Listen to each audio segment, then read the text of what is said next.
I was standing at the airport with my suitcases, waiting for my son with tickets for our family vacation, when he called, "Dad, we're already on the plane. You're not coming." I heard Olivia, his wife, giggling softly in the phone. "We'll finally have a vacation without this old man." My hands were trembling with resentment, but at that moment I realized that they would regret it. Before we continue, please subscribe to the channel and let us know where you are listening in the comments. I stood in the middle of Portland International Airport, the terminal buzzing like a hive. My old suitcase, its handle worn smooth from years of use, sat heavy by my feet. The air smelled of burnt coffee from a nearby kiosk, and a garbled voice crackled over the loudspeaker, announcing a flight to Seattle.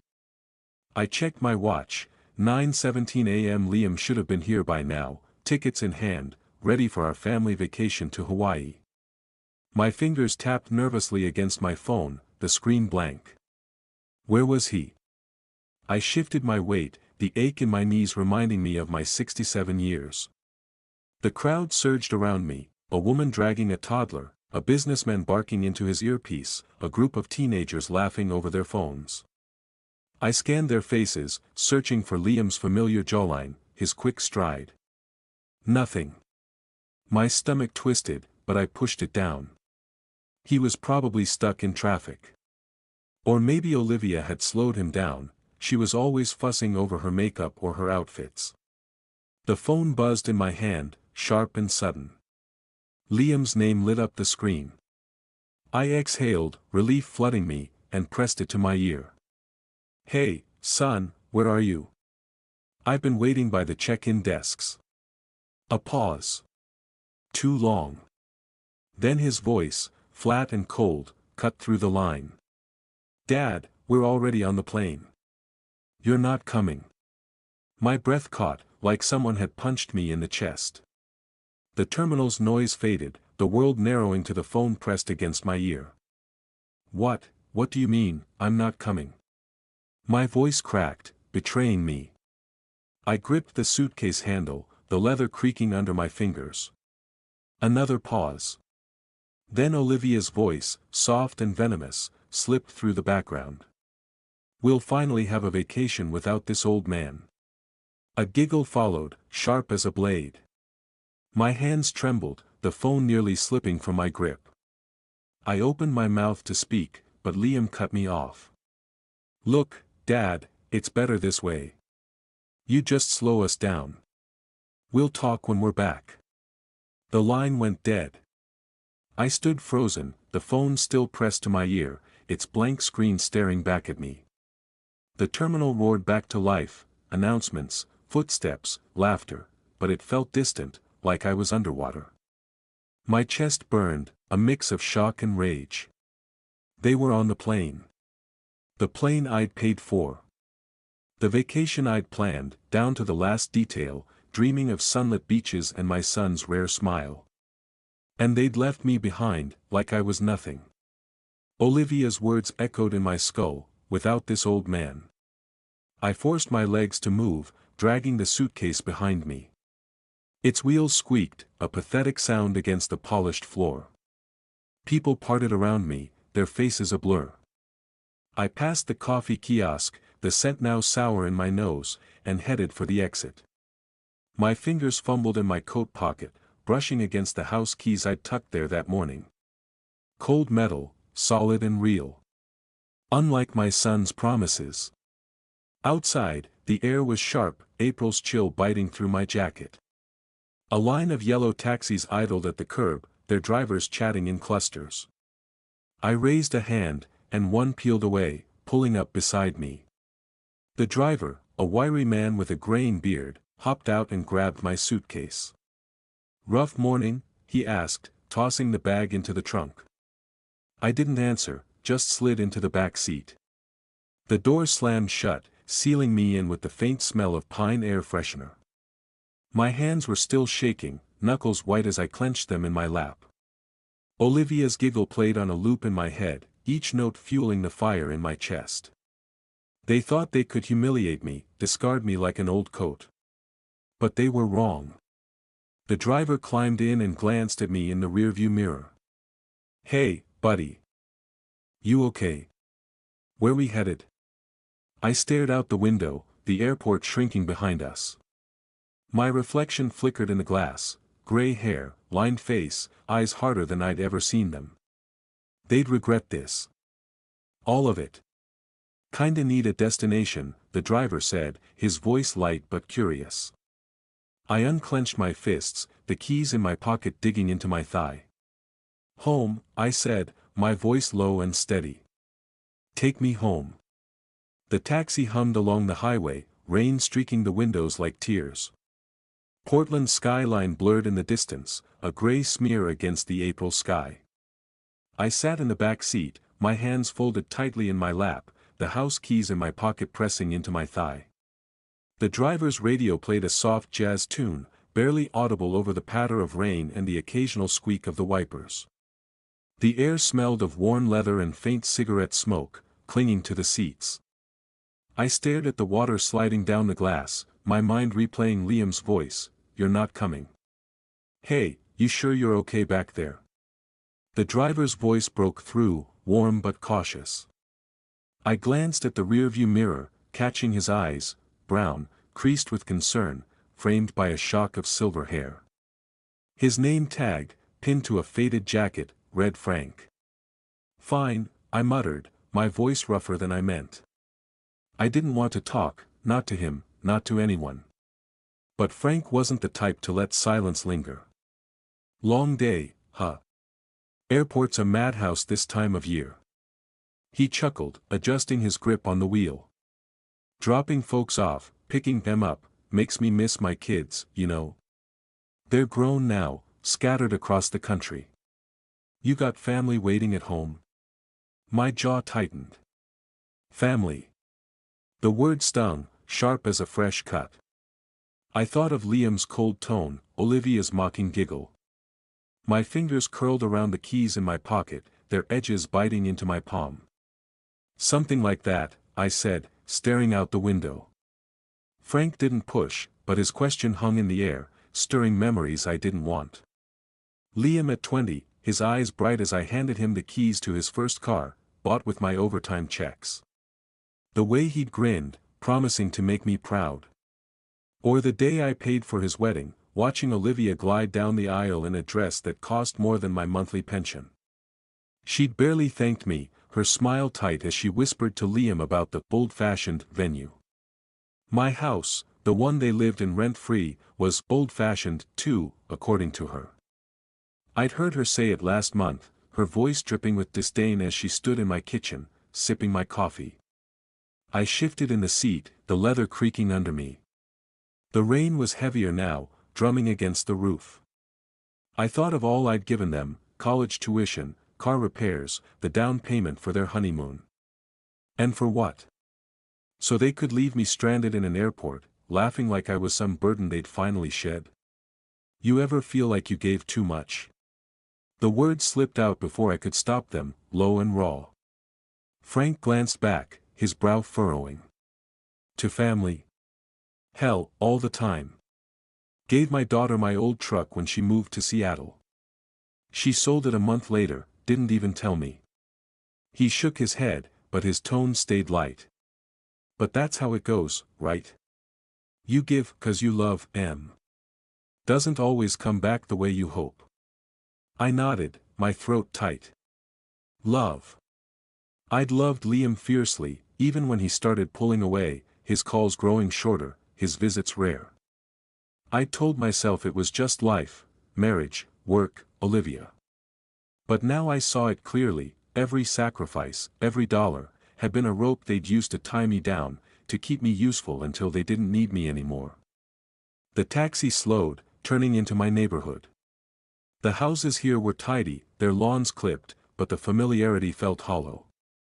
I leaned my head against the window, the glass cool against my temple. Olivia's voice echoed again, "Without this old man." My chest burned, but beneath the hurt, something else stirred, something hard and unyielding, like the keys in my hand. Frank pulled up to my house, the tires crunching on the wet gravel drive. The two-story colonial loomed ahead, its white paint peeling at the edges, the front porch sagging under years of neglect. My house. My life's work. And they thought they could take it from me. Home sweet home, Frank said, turning to face me. That'll be $28.50. I handed him a crumpled 30, waving off the change. Keep it, I said, my voice steadier now. I stepped out, the rain soaking my coat, and grabbed my suitcase from the trunk. The taxi's engine idled as I stood there, staring at the front door. My fingers closed around the keys, their weight grounding me. Frank leaned out his window. Take care, all right? Family stuff, it's never as bad as it seems. I didn't answer, just gave a curt nod. He drove off, the taillights fading into the rain. I turned to the house, my house, the one I'd built for a family that no longer existed. The keys gleamed faintly in my hand, slick with rain. My eyes narrowed, a quiet resolve settling in my bones. They'd see soon enough. I'd make sure of it. The front door creaked as I pushed it open, the familiar groan echoing in the quiet house. I dropped my suitcase by the threshold, its thud muffled by the faded rug. The air inside smelled of stale coffee and the faint lavender of the cleaner I'd used last week. My house, 2 stories of chipped paint and creaky floors, every inch earned through decades of long shifts and careful saving. Now it felt like a museum of mistakes, each room holding memories of a family that had turned its back on me. I shuffled to the kitchen, my shoes scuffing the hardwood. The morning's chill clung to my coat, but I didn't bother hanging it up. I flicked on the coffee maker, its low hum filling the silence. While it gurgled, I sank into the old armchair by the window, the springs groaning under my weight. A shelf across the room held family photos, Liam as a boy, grinning with a missing tooth, our fishing trip when he was 15, his wedding day, where I'd stood proud, ignoring Olivia's tight smile. I stared at the frames, my chest tight. How had it come to this? Liam's voice rang in my head, cold and final, "You're not coming." Olivia's giggle followed, sharp and cruel. Without this old man. My fingers twitched, itching to smash something, but I gripped the armrests instead, the wood smooth under my palms. I'd given them everything, college, cars, a roof over their heads. And they'd repaid me with a phone call and a laugh. I stood, pacing the kitchen, my steps heavy. The coffee maker beeped, but I ignored it, my eyes drifting to the keys I'd tossed on the counter. They glinted under the fluorescent light, small but solid. A reminder. This was my house. My life. I wasn't the burden they thought I was. I pulled out my phone, scrolling through contacts. The bank's number stared back at me, a quiet temptation. My thumb hovered over the call button, but I hesitated. Not yet. I needed to think, to plan.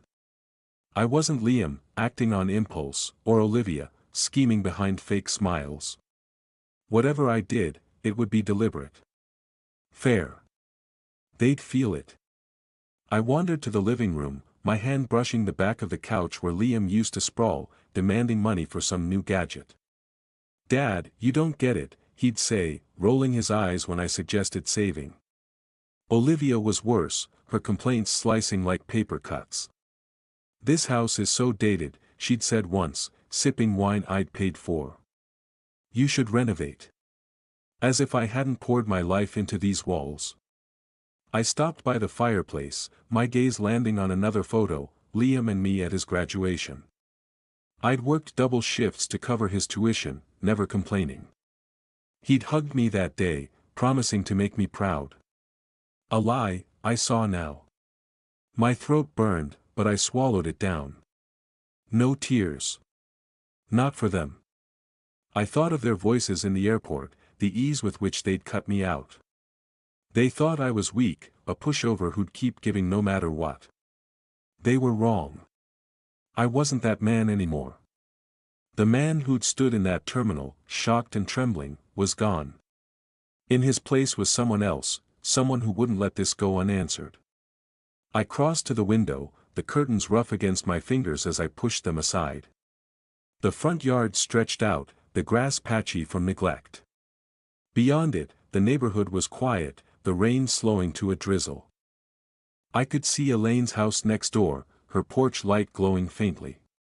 She'd understand, maybe. She'd lost her husband, faced her own betrayals. But this wasn't her fight.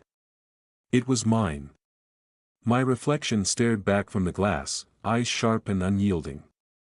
I thought of the bank, the accounts I'd set up for Liam, the mortgage I'd paid off alone. They lived here because of me, slept under my roof, ate my food. And they thought they could discard me? No. They'd learn what it meant to cross me. I stepped back, my hand brushing the keys on the counter again. Their weight was a promise, a tether to the life I'd built. I wouldn't let them take it. Not anymore. Enough, I whispered, my voice steady, cutting through the house's silence. I turned from the window, my gaze settling on the yard again. You'll see. The faint hum of my old computer filled the study, its glow casting shadows across the cluttered desk. A half-empty coffee mug sat beside me, the bitter scent mixing with the musty smell of old books and paper. Outside, the rain had slowed to a drizzle, pattering softly against the window. My house felt too quiet, the kind of silence that pressed against your chest. I held my phone, the bank's number glowing on the screen. My thumb hovered over the call button, a knot tightening in my stomach. I thought of Liam, swiping my card for overpriced cocktails, and Olivia, her voice dripping with disdain, will finally have a vacation without this old man. The memory burned, pushing past the hesitation. They'd taken enough, dinners, clothes, that damn trip to Hawaii I'd funded. No more. I pressed the button. The line clicked, and a calm female voice answered. First Pacific Bank, this is Karen. How can I assist you? I cleared my throat, steadying my voice. This is Robert Cunningham. I need to make some changes to my account. Immediately. Karen's tone was professional, unruffled. Of course, Mr. Cunningham. Can you verify your account details? I rattled off the numbers, my eyes drifting to the keys on the desk. They glinted faintly, a reminder of the house I'd built, the life I'd earned. The one they thought they could leech off forever. Karen typed in the background, her keyboard clicking softly. All right, sir. What changes would you like to make? I want to revoke access for my son, Liam Cunningham, and his wife, Olivia. They're listed as authorized users on my secondary card. I need that stopped. Now. My words came out harder than I'd meant, but I didn't care. The chair creaked as I leaned forward, my free hand curling into a fist. A pause. I see. Can I ask for clarification? Are you removing their access permanently, or is this a temporary hold? Permanent, I said, my voice like steel. They're not to touch my accounts again. Karen's tone softened, just a fraction. I understand. I'll need to confirm a few details to process this. Can you provide the last 4 digits of the card in question? I gave her the information, my pulse quickening. Part of me, a small, stubborn part, wanted to hang up, to pretend this wasn't happening. Liam was my son, after all. I'd spent years telling myself his coldness was just a phase, that Olivia's barbs were just her nature. But the airport, that phone call, had shattered the lie. I wasn't their bank. I was their father, and they'd spat in my face. All right, Mr. Cunningham, Karen said after a moment. I've removed Liam and Olivia Cunningham as authorized users. The change is effective immediately. They won't be able to use the card anymore. Would you like me to send a confirmation email? Yes, I said, exhaling. Thank you. You're welcome. Is there anything else I can help with? No. That's all. I ended the call, the phone heavy in my hand. For a moment, I just sat there, staring at the desk. The coffee had gone cold, a thin film forming on its surface. I'd done it.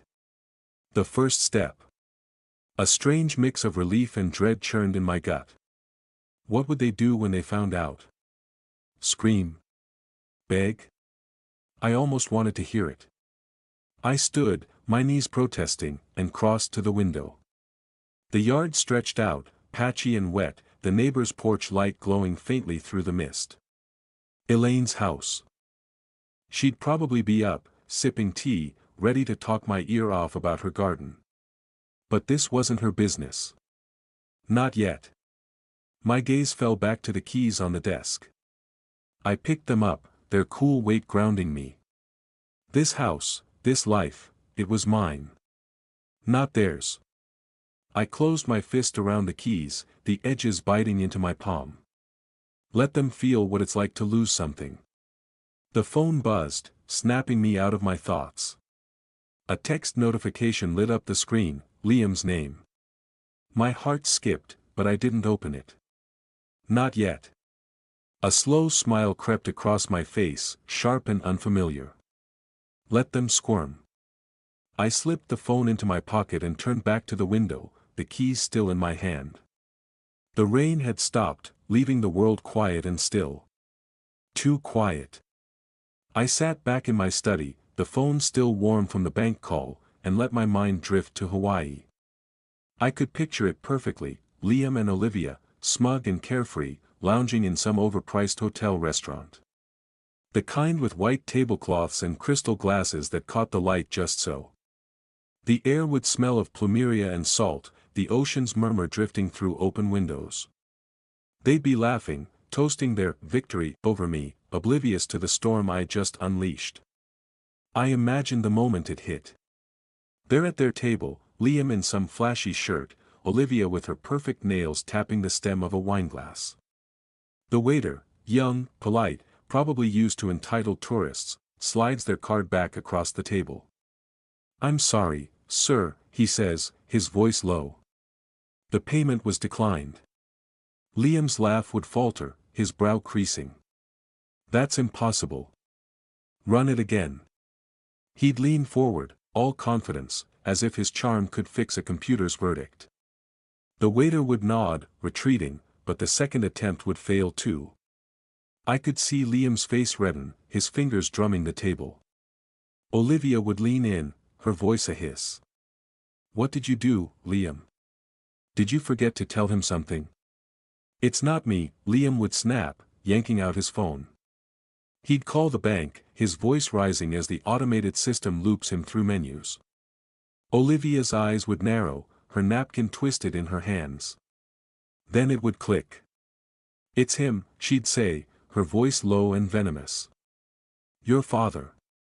Back in my study, I leaned back in the chair, the wood creaking under me. The phone buzzed again, another message from Liam. I ignored it, letting the silence stretch. I knew what was coming. I'd heard their voicemails already, each one angrier than the last. I played them now, the speaker crackling as Liam's voice filled the room. "Dad, what the hell is this?" His tone was sharp, teetering on panic. "The card's not working. We're stuck here. Fix it. Now." The next one was Olivia, her voice like ice.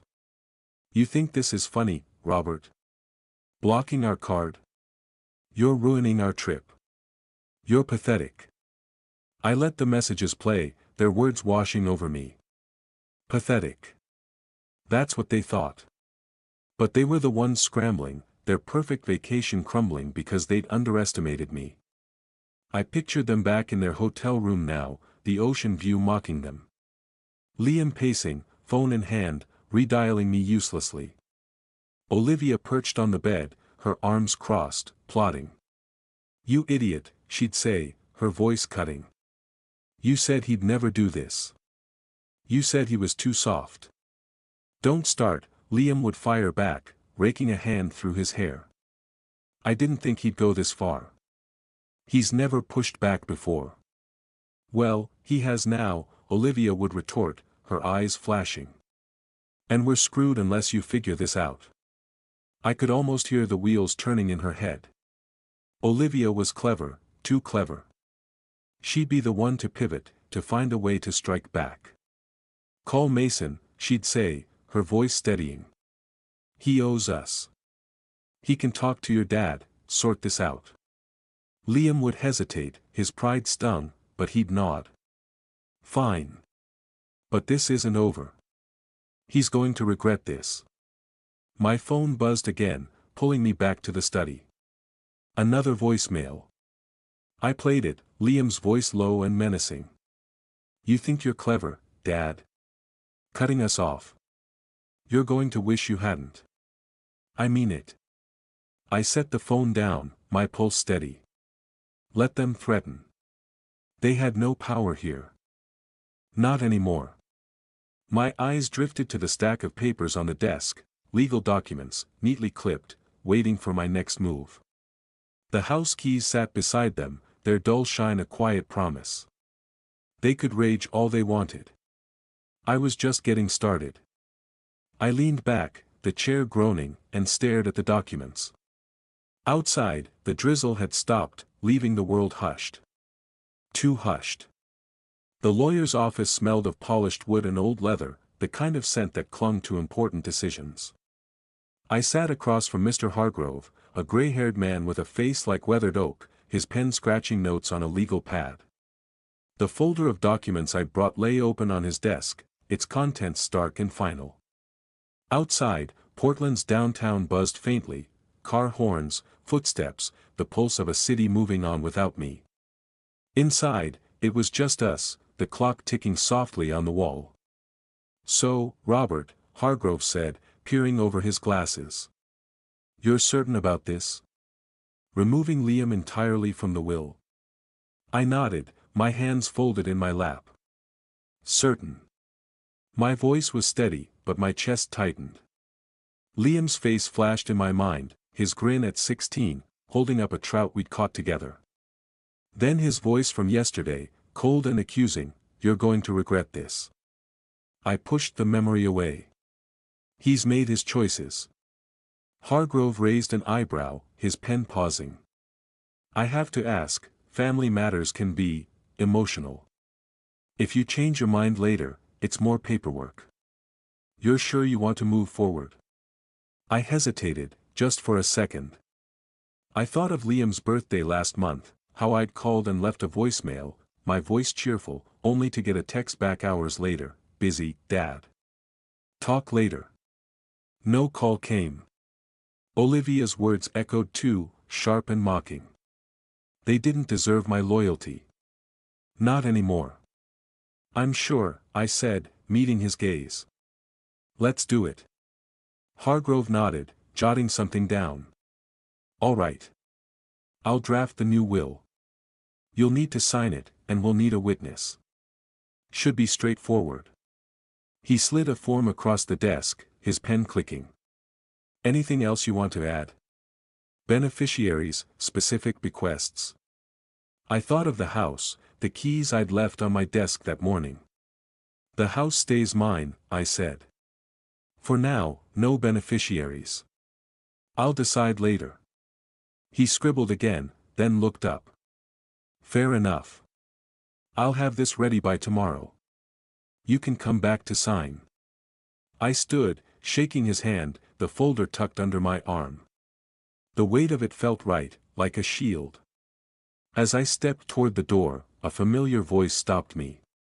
Robert? That you? I turned to see Elaine Thompson, my neighbor, standing in the hallway. Her gray curls were tucked under a scarf, her eyes bright despite the lines around them.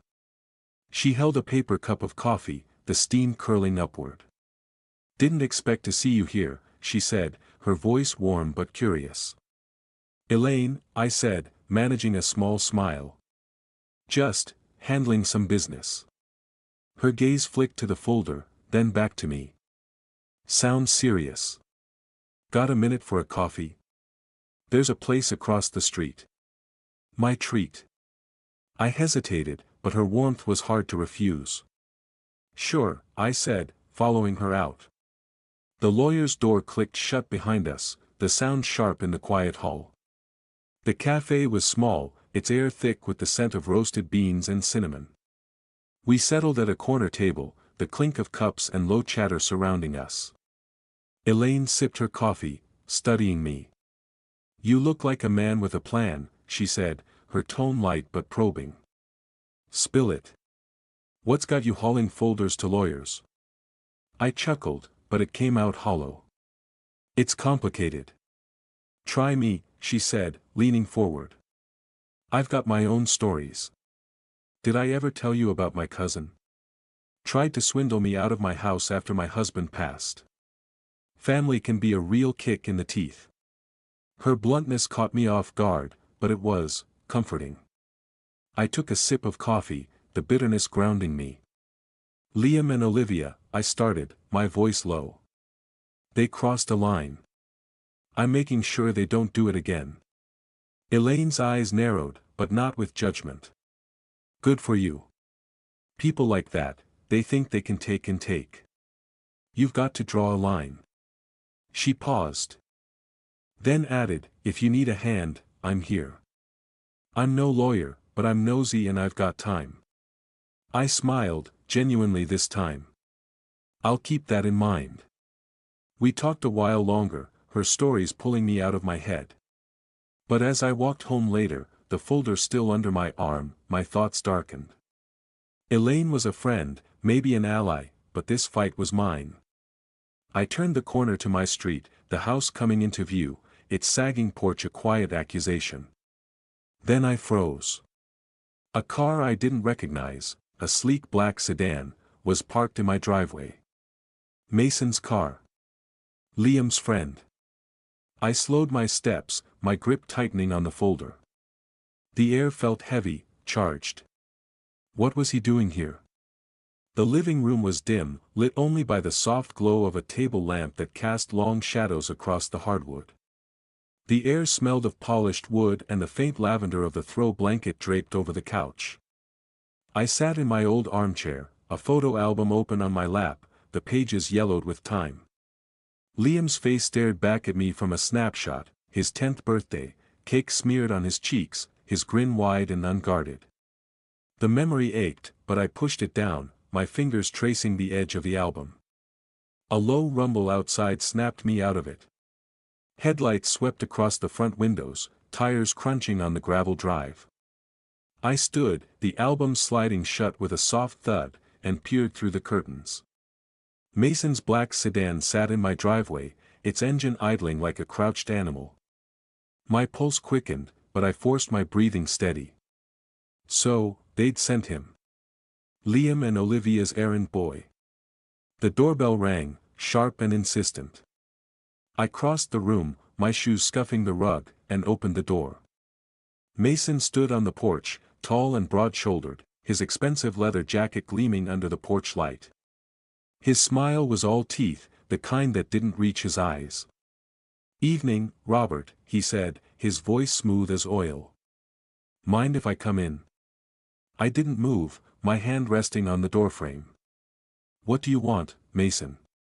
His smile tightened, but he stepped closer, lowering his voice. "Just a quick chat. About Liam and Olivia. You've got them in a bit of a bind, you know." He tilted his head, like we were old friends sharing a joke. I kept my expression blank. "They put themselves there. Say what you came to say." Mason chuckled, but it was forced. He glanced over his shoulder, then back at me. "All right, straight to it. The card thing. It's causing problems. They're stuck in Hawaii, can't pay for anything. You need to fix it." My jaw clenched, but I kept my voice even. "It's my money. My choice. They don't get to demand anything anymore." His smile vanished, replaced by a hard glint in his eyes.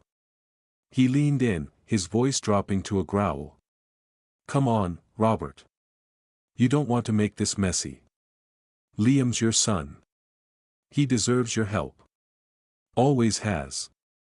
I remembered Mason's help years ago, borrowing $500 for a business deal he never repaid. My fingers tightened on the doorframe. "Deserves?" I said, my voice low and sharp. Like you deserved that loan I gave you. Tell Liam he's on his own now. Both of them are. Mason's face darkened, his hands flexing at his sides. You're making a mistake, old man. Liam's not going to let this slide. You think you can just cut him off? He's got plans, and you're not going to like them. I stepped forward, close enough to smell the cologne he'd doused himself in. Tell him to try me, I said, each word deliberate. Now get off my porch. For a moment, he didn't move, his eyes locked on mine. Then he snorted, stepping back. This isn't over, he said, jabbing a finger at me. You'll see. He turned, striding back to his car, the door slamming as he peeled out of the drive. I shut the front door, the lock clicking with a satisfying snap. My heart was pounding, but a strange calm settled over me. They thought they could bully me, send their lackey to scare me straight. They were wrong. I crossed to the window, pulling the curtain aside to watch Mason's taillights disappear into the night. The neighborhood was quiet, the only sound the faint chirp of crickets. My gaze drifted to the coffee table, where my house keys lay, catching the lamp's light. They gleamed like a promise, small but solid. This was my home. My life. And I'd fight for it. I let the curtain fall, the keys shine lingering in my mind. Outside, the darkness seemed to press closer, heavy with what was coming next. The park was quiet that morning, the air crisp with the scent of damp grass and blooming cherry trees. Their petals drifted across the path, soft and pink, catching in the folds of my coat as I walked. My hands were stuffed in my pockets, the weight of the new will and Mason's visit still heavy on my mind. The neighborhood felt different now, like it was holding its breath. Or maybe that was just me. I slowed near a bench, its wood weathered and splintered. A memory hit me hard, Liam, 10 years old, running ahead of me in this same park, his fishing rod bouncing on his shoulder. Come on, Dad, he'd shouted, his laugh bright as the sun glinting off the pond. We'd spent hours there, untangling lines, baiting hooks, him chattering about school and dreams. My chest tightened, a dull ache spreading. Had I been too harsh? Cutting him off, rewriting the will, was it too much? He was my son, despite everything. I sat on the bench, the cold seeping through my jeans. The park was nearly empty, just a jogger in the distance and the rustle of leaves overhead. I rubbed my hands together, trying to shake the doubt. Liam wasn't that boy anymore. He was the man who'd left me in an airport, who'd let Olivia mock me while they spent my money. But still, the memory of his laugh lingered, sharp as a blade. Robert? You look like you're carrying the world.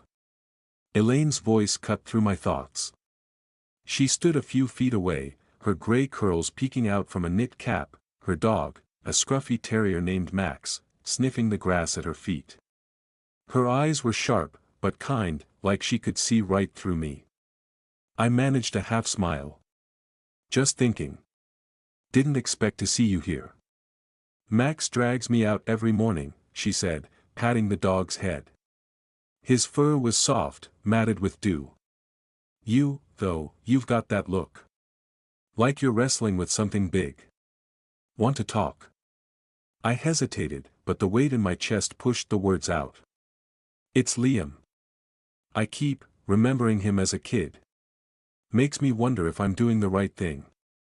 Elaine nodded, sitting beside me. Max flopped at her feet, panting. Kids grow up, Robert. Doesn't mean they stay the people we want them to be. Her voice was gentle, but firm. What's got you second-guessing? I told her about Mason, the threats, the will. The words came slowly, each one heavy. I cut him out, Elaine. My own son. What if I'm wrong? She leaned back, her hands clasped around her coffee thermos. You're not wrong for wanting respect. I had a nephew, thought he could sweet-talk me out of my house after my Tom died.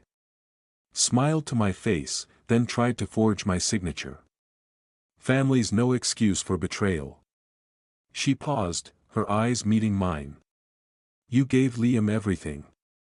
What's he given you? I thought of the airport, Olivia's giggle, Liam's cold voice. Nothing, I said, the word bitter. Not for years. Exactly. Elaine's tone sharpened. You're not the villain here. You're a man who's had enough. Don't let guilt trick you into backing down. Her words settled over me, like a hand on my shoulder. I nodded, the ache in my chest easing. Thanks, I said, my voice low. I needed that. She grinned, standing. Come on. Let's walk. Max'll chew my shoes if we sit too long. We headed to my house, Max trotting ahead. In the kitchen, I brewed tea, the kettle's whistle cutting through the quiet. The air smelled of chamomile and the faint lemon of dish soap. Elaine sat at the table, her thermos swapped for a mug. So, she said, her tone lighter. What's next? I poured tea, my eyes catching the folder of documents on the counter. The new will, signed and final. I keep going, I said, my voice steady now. They don't get to win. Elaine raised her mug, a glint in her eye. That's the spirit. You're tougher than you look, Robert. I smiled, setting the kettle down. The folder seemed to pulse, a quiet reminder of the path I'd chosen. I need to finish what I started, I said, glancing at her. She nodded, sipping her tea, her silence a kind of approval. Outside, the wind picked up, rattling the windows. The documents waited, their weight heavier than ever. The drill's whine filled the hallway, sharp and relentless, as the locksmith worked on the front door. The air carried the acrid tang of fresh paint and metal shavings, mingling with the familiar must of my old house. I stood a few feet away, arms crossed, watching the man swap out the old lock for a shiny new one. Each turn of the screwdriver felt like a stitch closing a wound. Liam and Olivia wouldn't walk through this door again, not without my say. Almost done here, the locksmith said, a wiry guy named Pete with a toolbox that clattered like loose change. You want me to do the back door too? Already done, I said, my voice calm but firm. Just finish this one. I want it solid. Pete nodded, wiping sweat from his brow. Big cleanup, huh? Kicking someone out. I didn't answer, just gave a tight smile. He didn't need to know. The new keys sat in my pocket, their edges pressing into my thigh, a quiet reminder of the line I was drawing. My house. My rules. I turned and headed upstairs, my footsteps heavy on the creaky steps. Liam and Olivia's bedroom door was ajar, the room a snapshot of their carelessness, clothes strewn across the bed, a half-empty coffee mug on the nightstand. I grabbed a stack of cardboard boxes from the hall and started packing. Olivia's designer dresses, each one a jab at my bank account, went in first, their silk slipping through my fingers like water. Liam's gadgets followed, his smartwatch, a gift from me for his last birthday, its screen still smudged from his fingers.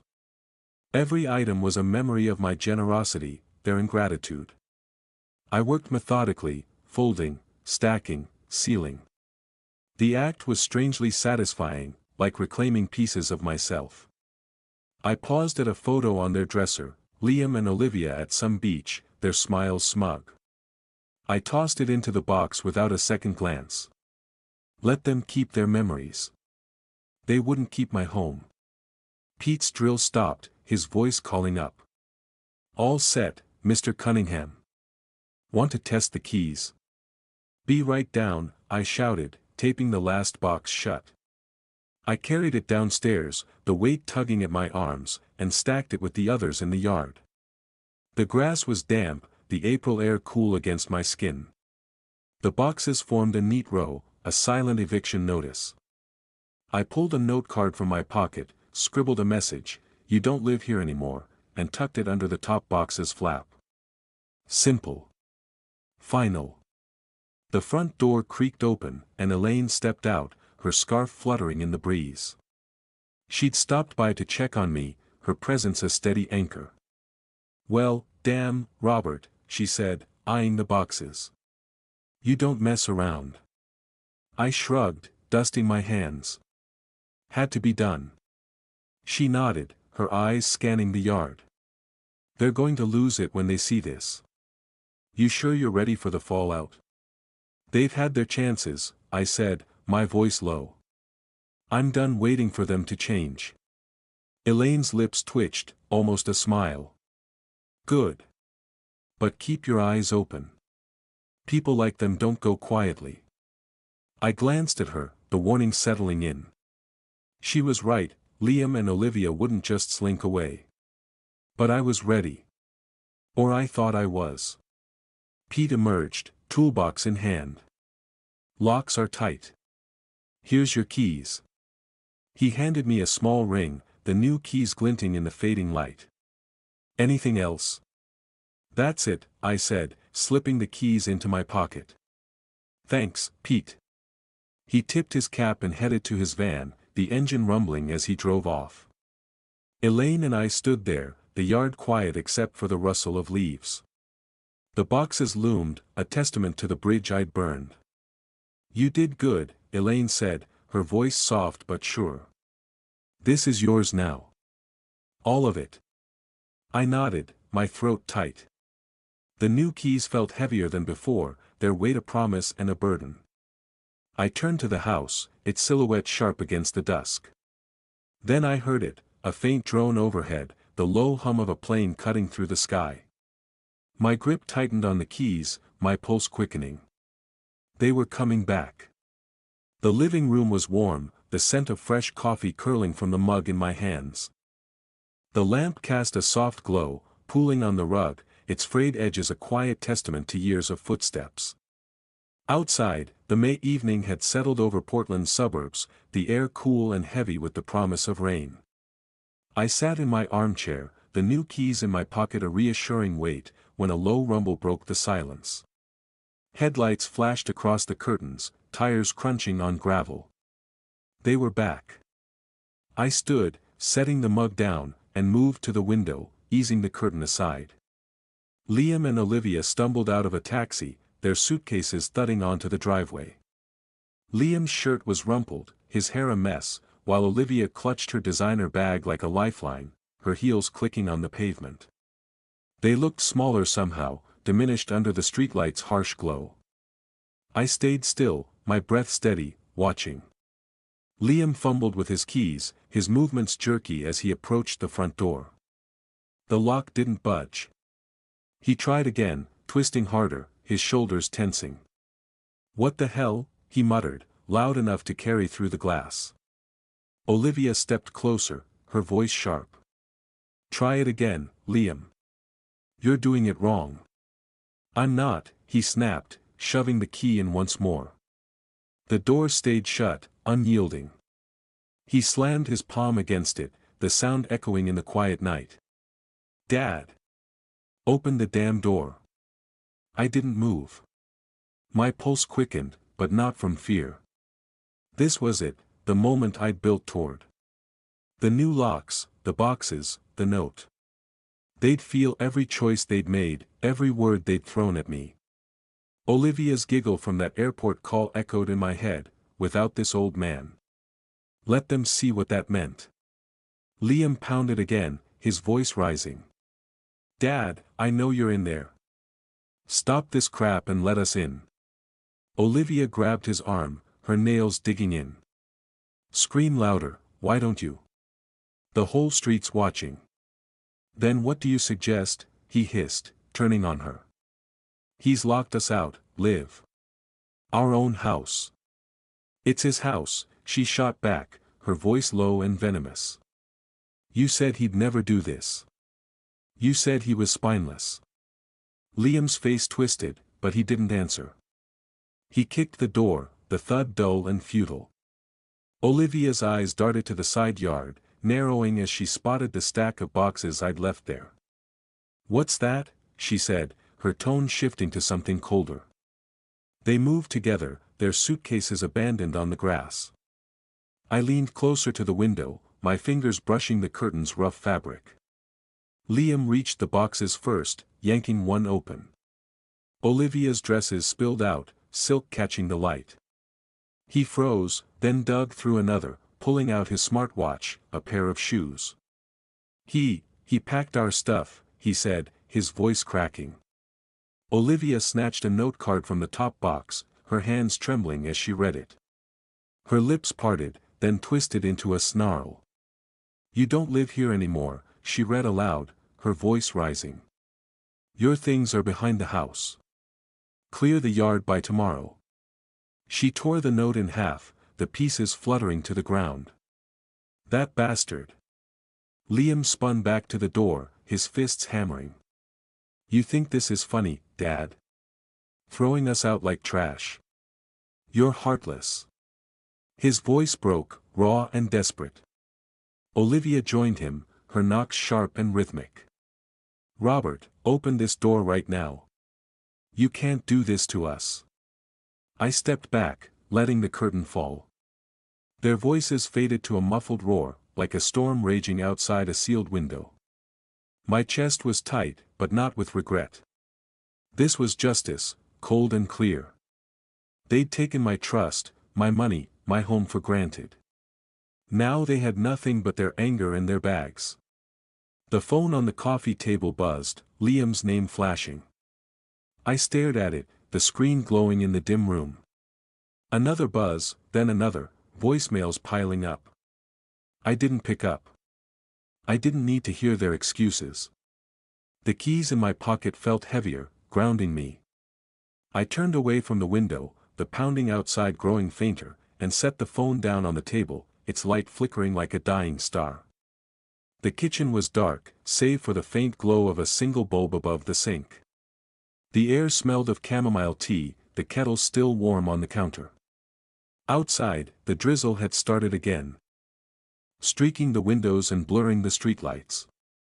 I stood by the living room window, the curtain pulled back just enough to see Liam and Olivia in the yard.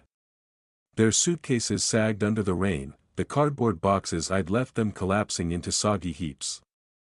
Liam's shoulders slumped, his hands stuffed in his pockets, while Olivia paced, her phone pressed to her ear, her voice a sharp murmur I couldn't make out. My phone buzzed again, vibrating against the wooden table. Another voicemail. I picked it up, the screen cold against my palm, and played the message. Liam's voice crackled through, strained and raw. "Dad, come on. This is crazy. You can't just lock us out. Where are we supposed to go? Open the door, please." A pause, then quieter, "I'm sorry, okay? Let's talk." The next message was Olivia, her tone tight, like she was forcing the words out. "Robert, we messed up. I get it. Can you just let us in? We can work this out. Please." Her voice wavered, a crack in her usual polish, but it didn't move me. I'd heard their apologies before, empty promises to get what they wanted. I set the phone down, my reflection faint in the window. They were still out there, Liam dragging a suitcase toward the curb, Olivia gesturing wildly as she spoke into her phone. I imagined them piling into a taxi, the driver casting curious glances as they directed him to some cheap motel on the edge of Portland. The kind of place with flickering neon signs and carpets that smelled of mildew. I could picture them in a cramped room, the walls thin, the bed creaking under their weight. Liam would slump on the mattress, his face buried in his hands, while Olivia paced, her heels clicking on the linoleum. "You told me he wouldn't do this," Olivia would hiss, her voice low to avoid the neighbors. "You said he was too weak to stand up to us." Liam would snap back, his patience frayed. "I didn't think he'd go this far, Liv. He's never fought back before. How was I supposed to know?" "You should have known," she'd retort, throwing her bag onto the bed. "That stunt at the airport was your idea. Leave him behind, you said. He'll get over it. Now look at us." "Don't pin this on me," Liam would growl, standing to face her. "You're the one who kept pushing, whining about his house, his money. You wanted this life as much as I did." Olivia's eyes would flash, but her voice would drop, cold and cutting. We're not done. We'll go back tomorrow. Beg if we have to. He's got to crack eventually. I blinked, pulling myself back to the kitchen. The image was so vivid I could almost smell the motel's stale air. My phone buzzed again, but I didn't check it. Their voices, their panic, it was proof of their weakness. They'd built their lives on my generosity, and now, stripped of it, they were floundering. I felt no pity, only a quiet calm, like the stillness after a storm. I poured myself a cup of tea, the steam curling upward, and sat at the table. The wood creaked under my elbows, familiar and solid. My eyes fell on a small note card tucked under a stack of bills, Elaine's handwriting, neat and looping. Coffee tomorrow? My treat. E. I smiled, the tension in my chest easing. She'd been there through all of this, a steady voice cutting through the noise. Tomorrow, I'd tell her everything, share the weight of this victory. The rain tapped against the window, a soft rhythm. I sipped my tea, the warmth spreading through me, and let the note card rest in my hand. Outside, the yard was empty now, their suitcases gone, the boxes a ruined pile. They'd lost. And I was still here. The cafe was a warm haven, its air thick with the scent of roasted coffee and fresh pastries. Sunlight streamed through the wide windows, glinting off the wooden tables and the polished counter where baristas chatted over the hiss of the espresso machine. I sat across from Elaine, my hands wrapped around a ceramic mug, the heat seeping into my palms. Her gray curls bounced as she leaned forward, her eyes bright with curiosity. So, she said, stirring her latte, how's it feel to be the king of your castle again? I chuckled, the sound lighter than I'd expected. Feels right, I said, my voice steady. Quiet, but right. She grinned, tapping her spoon against the mug with a soft clink. Damn straight. You showed Robert. Not many would have had the guts. I took a sip, the coffee bitter and strong, grounding me. The cafe buzzed around us, couples murmuring, a student typing furiously on a laptop, the barista calling out an order. It felt normal, like the world had kept turning despite the war I'd fought. They called again last night, I said, setting the mug down. Liam and Olivia. Left messages, begging to come back. Said they were sorry, that they'd change. Elaine's brow arched, her lips pursing. And you believe them?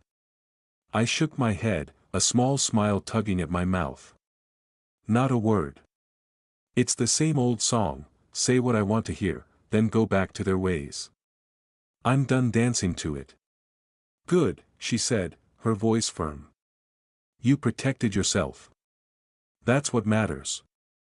They made their bed, let them lie in it. I nodded, her words settling like stones in a riverbed. I thought of Liam's last message, his voice soft, almost broken, Dad, please. Give us a chance. I'd listened to it once, then deleted it, the act as final as locking the door.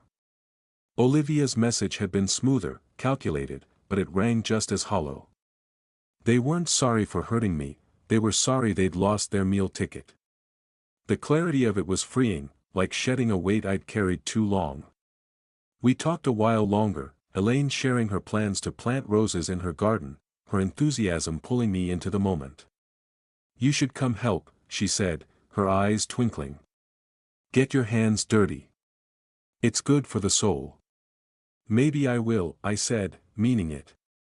For the first time in years, I felt like I had room to breathe, to choose my own path. Back home, the kitchen was warm, the air filled with the sweet scent of apples and cinnamon. I decided to bake a pie, something I hadn't done in ages. The dough was rolled out on the counter, the apples sliced and spiced, their juice sticking to my fingers. I worked slowly, deliberately, the rhythm soothing. I remembered baking for Liam when he was a boy, his eyes wide as he sneaked a taste of the filling. The memory didn't sting anymore, it was just a fact, a piece of a life I'd left behind. The front door creaked open, and Elaine stepped in, a small bouquet of daisies in her hand. From my garden, she said, setting them in a vase on the table. Thought they'd brighten the place. They do, I said, sliding the pie into the oven. The kitchen glowed, sunlight spilling through the open door, catching the petals in a soft halo. Elaine settled at the table, her presence easy, familiar. We should do a dinner soon, she said. You, me, maybe a few neighbors. Break in this new chapter right. I smiled, wiping my hands on a towel. I'd like that. She leaned back, her fingers tracing the vase's edge. You're going to be okay, Robert. Better than okay. I nodded, the words sinking in.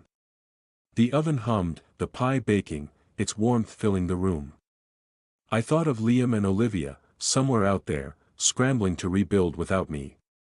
I didn't wish them harm, just distance. This house, this life, was mine again. And for the first time in years, I felt like I was home. The sunlight shifted, bathing the kitchen in gold. I stood by the counter, the daisies bright against the wood, and let the moment hold me. Whatever came next, I was ready.